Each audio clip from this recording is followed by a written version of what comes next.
Let me tell you something. When I was talking to Jake this morning, and I was kind of asking him for a little bit of permission to share something with you guys, and it was kind of funny because, of course he's like, well, what are you going to share? And I'm like, and he's like, you can share anything you want. But my mom walked in right about that time, and she was like, what? And, because she's been a little hesitant. I'm like, Mom. And she's like, yeah, I'll do it, Mish, but hasn't quite got on the train yet.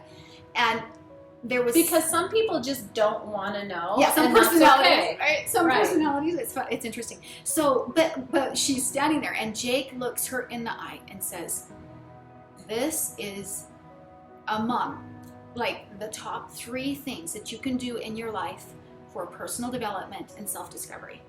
And that's huge. Yeah. And he said it with such sincerity. And then he even said, I'm not even sure what the other 2 things would be. He's like, but I know that this is in the top 3 just because he has such an affection for it and helping him, literally feel validated, to a point where it makes me emotional. So this is a beautiful thing, you guys. So great.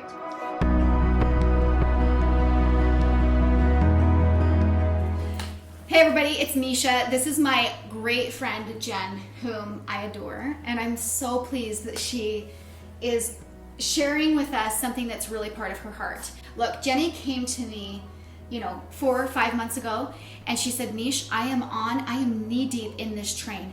And she had... Like on fire. Yeah. I felt like I was kind of combusting and I needed to share. Yeah, right? And she was knee deep in this train of the Enneagram. Okay, and she started to share with me, and I just gravitated to it, held on with just both hands because it's fantastic stuff. So you were just on fire. I mean, you kind of caught fire. Yeah, I caught your fire, and then it was just so fun to it was so fun to have a good friend that was already in it because I had questions, and it was just so fun to talk about. We're going to talk to you today about what the Enneagram is, and we're going to talk about, come on guys, come on. We got puppies. Come on. We got puppies. Yeah, we got puppies. No.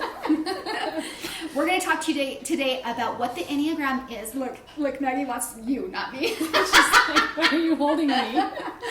So we're going to talk to you about what the Enneagram is, and then we're going to talk to you about some things specifically in ways that it has helped us in our life. Just a little few examples, and then we're going to give you some resources on how to approach the Enneagram. Right? Right. Yeah. I mean, we're not experts by any means. We don't have that claim, but we can point you into some fun directions on how to dive into this thing. I sort of feel like the Enneagram is part of every conversation I have. Now, after having it, because the other thing is you start to see people as their personality type, even though you don't really know what their personality type is, you start to see them as what you think they are, and you're like, my goodness, now I can relate to you in a different way, and I see you anyway. Mm-hmm. Yeah, totally beautiful. I've heard from Suzanne Stabile, who's one of my favorite authors. She says that one of the best things about the Enneagram is also the worst things about the Enneagram, which is that once you see it, you can't ever unsee it. Right. Yeah. So, and I totally believe that's true because in some way I talk about the Enneagram to almost every person I meet. Right. Or encounter. So right. how would you describe it to somebody? Okay, I can't even remember how I described it to you. Other than you just have to listen to this. But how would you explain it to someone? Mostly that it's a personality approach to who you are. You guys, I'm not even kidding you when I say that it's amazing when you start to look at it and you go, wow, that is me. And even that I might have a desire to be like, I'm not going to listen to what someone else says about me. No, it really is. It really dives in and dissects and explains you, but differently than I think other personality tests. Oh, so different. Yeah. Right. And I think that the reason why is because it causes you to look not just like, oh yeah, that's your type, that's how you act, that's who you are, but it causes you to look inside at your feelings, and your motives and the reasons why you approach things. And so what I know about the Enneagram is that it's an ancient tradition that some say has gone back thousands of years, but it was an oral tradition. So it was never really translated and put to paper. And the earliest healers and spiritual leaders were very hands-on, and I think they understood things about our universe, and they understood things spiritually in a way that I think we're too distracted to really absorb and understand. So our world is very distracted. The concept is that it was a very ancient oral tradition that in the early 1900s began to be translated to paper, and by the 1960s and 70s became very popular in the United States among religious and spiritual minded people. And essentially it's a circle. It's got 9 points around it, and each type is a number that represents a certain type of personality. So we were listening to the Enneagram, and Jake and I went on a date, and kind of when I discovered it, and I'm like, oh man, I got to introduce this to Jake, right? So we go on a date, and we listen to a podcast that kind of is explaining all of the Enneagram numbers, and we're kind of going through and marking off which ones we think we're not. We're at a park, and we each have an earbud in our ear. And we're laying on a blanket, we're kind of going around each number and making notes, whatever. And when it gets to Jake's number, we're both kind of dying. And I'm kind of dying without trying to let him know that I'm dying because you see it. Yeah, I'm like, this is so you. Yeah. But you're just, because you can't rob him of that journey, right? Yeah. But you see it. Yes. And as soon as he starts seeing it, I'm kind of letting go and going, oh my gosh, it is so you. Okay, so I'm going to tell you one of the things. One of the things that he started to see was that, and mind you, what I'm going to tell you, this happens late at night, but whenever we have, people over, like Jen and Ben, or, people staying the night at our house and we're staying up late talking, Jake has been known literally to fall asleep. Oh, yeah. Right? He'll just fall asleep on the couch. Or he'll look awake, but he's really he's totally checked out. What it was talking about with the number 5 is that 5s only have so much to give socially. And that you'll often find them sort of retreat or literally just fall asleep. And that's subconscious. So if I didn't know that, I would think, oh, Jake must not like to be with us. Exactly. He's not entertained. Tell me what that was like before you knew the Enneagram. Yeah, before the Enneagram, it was like, dude, for real? That is so rude. That's rude. Yeah. And now that I know the Enneagram, and I know that he only has so much to give socially, and that it's, he's really already overexerted his social capacity, he's got to check out and self-preserve. And that, to my personality, is an unknown, I self-sacrifice to make sure that other people are that I'm interacting with them, that I'm and the distinction is for him to be able to check out and preserve. That's actually a step he needs to make in order to be the best version of himself. Yeah, it's a healthy thing. It's a good thing. But before the Enneagram, I never would have seen that as a healthy thing. And he would have probably had guilt about oh, I got to go shut my eyes for a minute, or I need to just go be alone and be quiet for a minute. Yeah. He may have associated that with being selfish, and that's not fair to him either. No, it's not. So it's just such a beautiful approach to be able to see, I can be more understanding, and he can understand what he needs, and when he's given his max, it's not an excuse for him to get away, and he learns it to unlearn it. But part of unlearning it, he still has to self-preserve. He might say, hey Mish, do you got this for 10 minutes? I'll be back in 10 or 15. And I'll be like, gotcha, babe. And he might leave the room so it doesn't appear rude to other personalities, but he self-preserves, and then he takes care of himself. And so it has allowed for more compassion in that one area. Imagine all the areas of things that we've just learned. I've really not had one relationship in my entire life. As I've looked way back, and as I've looked present, that the Enneagram hasn't been a benefit to. In some way. Yeah, you go, oh, when you're interacting with your parents, you go, oh. Yeah. And people that don't know the Enneagram, they don't have to know it for it to bless me. Yeah. Because I can just look with more empathy and passion towards them. Compassion towards other people. So it's huge. Yeah, huge. All of the numbers have a really healthy point, and then obviously also an unhealthy point where you're kind of operating in the shadows, and kind of the not so great things about your Which number. we all do. And we all know points. that's just sometimes multiple times in the day. Yeah, you don't need the Enneagram to tell you if you're healthy or unhealthy. Right. You know what I mean? But the Enneagram is so great at depicting what you look like when you're healthy and when you're in unhealth. And then what to do about that. Sure, yeah. I think that the one of the most powerful things that I have discovered as I've learned about the Enneagram is once you get a basic understanding of the 9 types, the circle, and how they kind of rub against one another. Mesha and I happen to be the same type, but we lean a little bit differently on the numbers next to us, the types next to us. Meaning that you pick up kind of different personality traits, and they're called wings, based on the numbers that are surrounding your number. So no 2 people in the same type are going to be exactly right. The same, They're not going to. You're not even going to necessarily identify 2 people as the same type. You wouldn't know that. You'd have to know what's in their heart. But a book that I really, really have loved is The Path Between Us, and that explained to me. She goes through every one of the 9 types and explains how a type 1 would interact with another one, or a type 1 would interact with a 2, 3, 4, 5, 6, 7, 8, 9, all the way down. Yeah. And then if you had a 1 in your life, how do you love them better? Yeah. Like I have a 1 in my life that's like a pretty strong 1, and one of the things that she says, Suzanne Stabile, she says, look, you cannot give a 1 a compliment face to face. You just can't, because they have so much like critical thought about themselves that isn't really received in that moment, because they're like, yeah, you know what I mean? They kind of perfectionist types often. Yeah, and so if you write it down and you send it in the mail, or you leave them a note, and you do that as a compliment, then they receive it. They receive it differently, and they actually receive it. So it teaches you how to interact with the numbers around you too, in beautiful ways.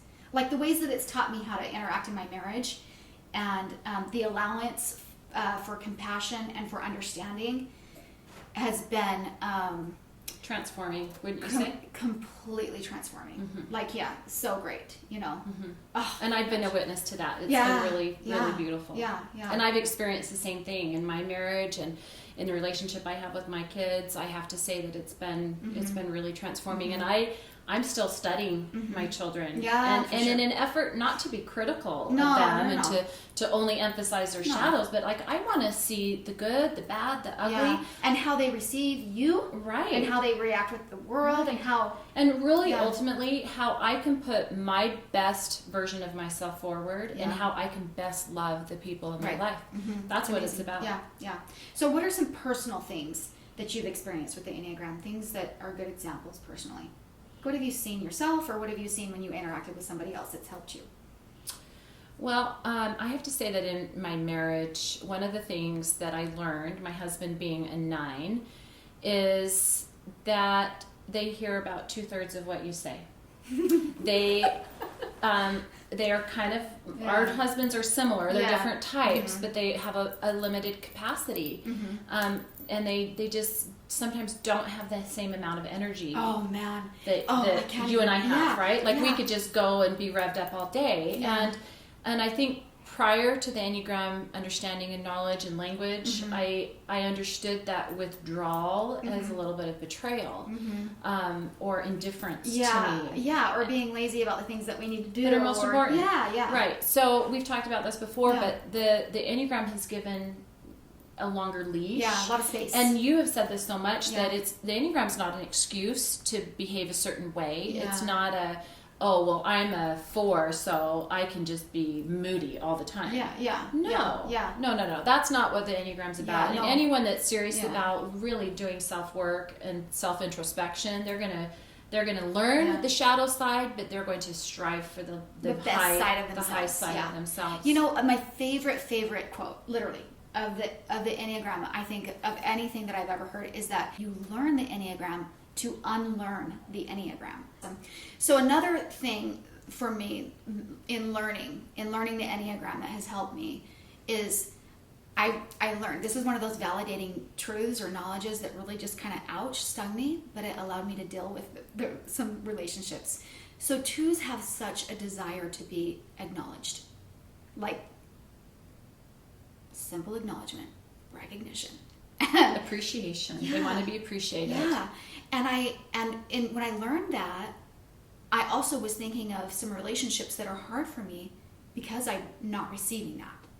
And I don't really know why, just that knowledge, because I can't even tell you that there was a process I went through. It was just the knowledge of going, oh, that's why it hurts me. This is sticky for me. And it was just like, I could just be like, okay, I'm okay with that. Mm-hmm. And now that feels a little bit better because I can kind of go, ding, ding, ding, this is you wanting to be acknowledged. This is why you feel like that. You know what I mean? Yeah. You learn the Enneagram to unlearn the Enneagram. One of my very first discoveries with the Enneagram, I have somebody very, very close to me that has been a part of my life for as long as I've been alive. And when I would get near this person, I would try to connect with them in all the ways that I know how to.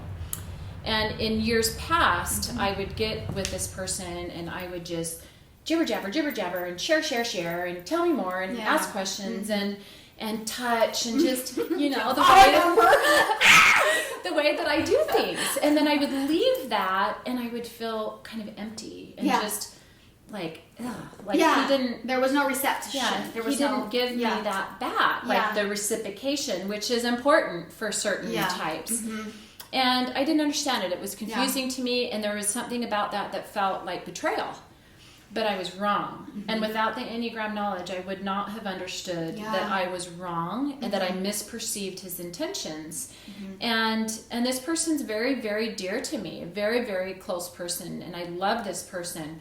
So as I began to dig into the Enneagram, I realized pretty quickly, he was probably the first person that I understood very, very clearly. And so when I had this knowledge on board, I then, the next time I was with him, understanding and making an assumption, a gracious assumption of what type he was, I just sat with him. Right. I just sat with him, and it didn't rob me of anything. Mm-hmm. It didn't cost me anything because I knew where he was, and I felt connected, and I felt loved, and I actually felt the reciprocation more. I felt like he was able to give more because I wasn't overwhelming him. And those are just things that you can see and you can understand through the lens of the Enneagram. You learn the Enneagram to unlearn the Enneagram. Okay. Anything else to share about? So I think I've had a couple questions that have come to me as I've talked to people are do our types change? Do our personalities change? And you'll learn in the Enneagram language that personality is different than essence. And there's, kind of a heady way to describe that is one is asleep and one is awake. Our personality being kind of asleep to our real essence. We get kind of sloppy and sometimes we get prideful, and it's what we have on the exterior is our personality. But really our essence is what's awake inside of us, and the Enneagram helps to tap into that. And we are born with our essence and our type. I've talked to a lot of people, and me being one that can testify to this, that we are born that way. I have twins that were immediately different people that were exposed to the exact same environment. So I really, really believe that. And I think that that's a very accepted belief in the Enneagram is that we are born this way. And, we're all exposed to different traumas and different life challenges and struggles. But, learning to be your authentic self and knowing the spectrum of that is so incredibly helpful. Yeah. Like we might take on other personality traits, but it doesn't change. And they might be contrary to what our number is, but our number is, we operate from a motivation. And when we operate from that motivation, that is what it tells us who we are. Like, a motivation and also what scares us the most. Yeah. Because I think everyone that, and I know you have, that I've talked to that's explored this will feel a little bit revealed. They'll feel a little bit exposed when you learn about who you are, and you know that you've tapped into something there that's alive. Yeah, that's if it awake. stings a little bit, then you know that's you're onto something. Yeah, that's saying something about you. But the greatest thing is that it gives you also the space to, like, with what to do with that. And I think that within that, it might sting a little bit, and you might not like that about you, but it also allows you the space to go, oh, so that's not just me being like a weirdo. Right, or it's just me expecting too much from other people. Yeah. Well, and what I'm saying is that it allows us to say, like, be validated within that sting, that ouch. It allows us to be like, so that's an okay way to be. Like, other people and other members experience that same thing, and that to me is validating. It's just so validating, and saying, I'm okay. I'm okay. Kind of teaches you who you are and that you're okay. It's almost like giving you an instruction manual for your type. Yeah. So okay. good. Yeah, so good. Okay, so as far as learning and approaching the Enneagram, we hope we've kind of given you enough information to kind of get you excited to explore it for yourself. Because this personal work is unlike any other personal journey I've ever done. Yeah. Yeah, it's beautiful. So it's well worth your time. And you can go deep into the Enneagram and study it for months on end and read books and podcasts. And honestly, there's so much information out there. But you can also get a really great taste of the Enneagram in a couple hours. You know what I mean? Not that I say that because I think that no matter what we tell you, I think if you got that couple hours, it would kind of give you the fire to kind of want to dive in deeper and to kind of look at. You might get a small taste. Mish will share the beginnings, some recommendations of where to begin the journey.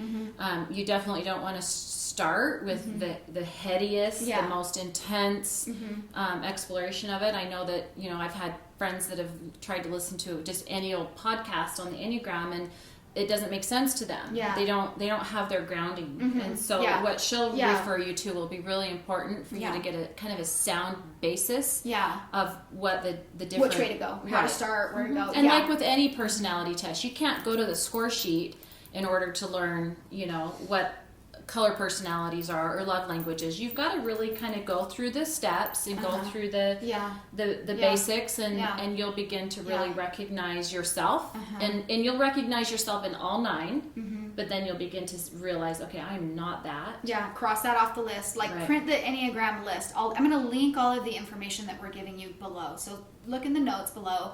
And honestly, print the diagram, and when you hear a number and you know it's not you, then you cross it off the list and you keep moving and you cross it off the list, and when you're done you have 2 or 3 numbers that are still standing out, and then you dive into those numbers and you kind of look a little deeper. I think you and I both, I mean, I know when I typed myself, I thought I was a different number at first for a while, and I think you thought you were a different number totally for a while. Yeah And they're both numbers that we relate to. So I thought I was a 3. And I thought I was a 4. Yeah. And then I realized when I looked at the motivations of a 3 and a 2, I was like, oh my gosh, there's no way. I'm totally a 2, but I actually have a really strong 3 wing.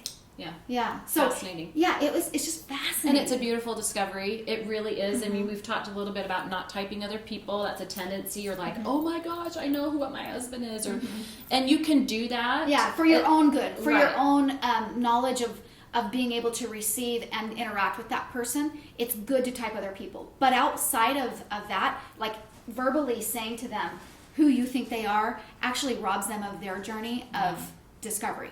So, that's why she's saying, don't type other people. Don't type them verbally to them. Right. You can't go and say, I know what you are. I think you're, right. you can't do that. So, anyway. And do it with a friend. Yeah, do it with a friend. Have a friend watch this with you. Go to all the links below, because, I mean, having this I had to share it with somebody. Yeah. And now you share it with how many people? I don't know, lots. But, just having a community to talk about it is really, really empowering. And to then, later check in with Mish and tell her, in comments, how it's affected your life and what your you think journey of it. and And honestly, like, if you have questions about any of the things that we point you to in the resources below, I'm going to put them in order, you guys. I'm going to put what I think you should do first. There's really not a wrong way, but we're telling you through the experience, not that we're experienced with the Enneagram, but experience of being able to have at least exposure to some of the things that are out there and us giving you the best that we've been exposed to. Sure. Yeah, so we'll put that in the order of the kind of the way that we think you should go about it. Yeah, and then dive in. It is so much fun. And if I can just say a little snip, in the comments below, after you get a good grasp of the Enneagram, one of my very, very favorite things like that I connected with emotionally was the Sleeping at Last podcast. It was beautiful. So good. Mm-hmm. It's so good. Mm-hmm. So good. It's just it was one of the things I listened to where I really felt like emotional, and my husband too. He described himself going for a bike ride and listening to it and just really connecting with it and feeling validated as who he is as a person, and it was just beautiful. So I'm just gonna say you can't start with that one because you got to have some knowledge on board for that. Yeah. It's music, and he'll explain the origin of every song and how it relates to the type, and you kind of have to know a little bit about that. But I think you've had an emotional experience with it. Your husband has. I have. Yeah. He's actually only gone through type 6, so he's got a few more types. Yeah. He does one every month, and they're just stunning. Yeah, it's beautiful. So anyway, thanks you guys for listening. We are wishing you the best of luck on your Enneagram journey. Leave anything that you have to say in the comments below, and then I would love if you would subscribe. I'm totally trying to build that subscriber base, and I would just love to have you along for this journey where I am bringing you things to try to help you live a life where you're happy and motivated and you just have this desire to live to live happy.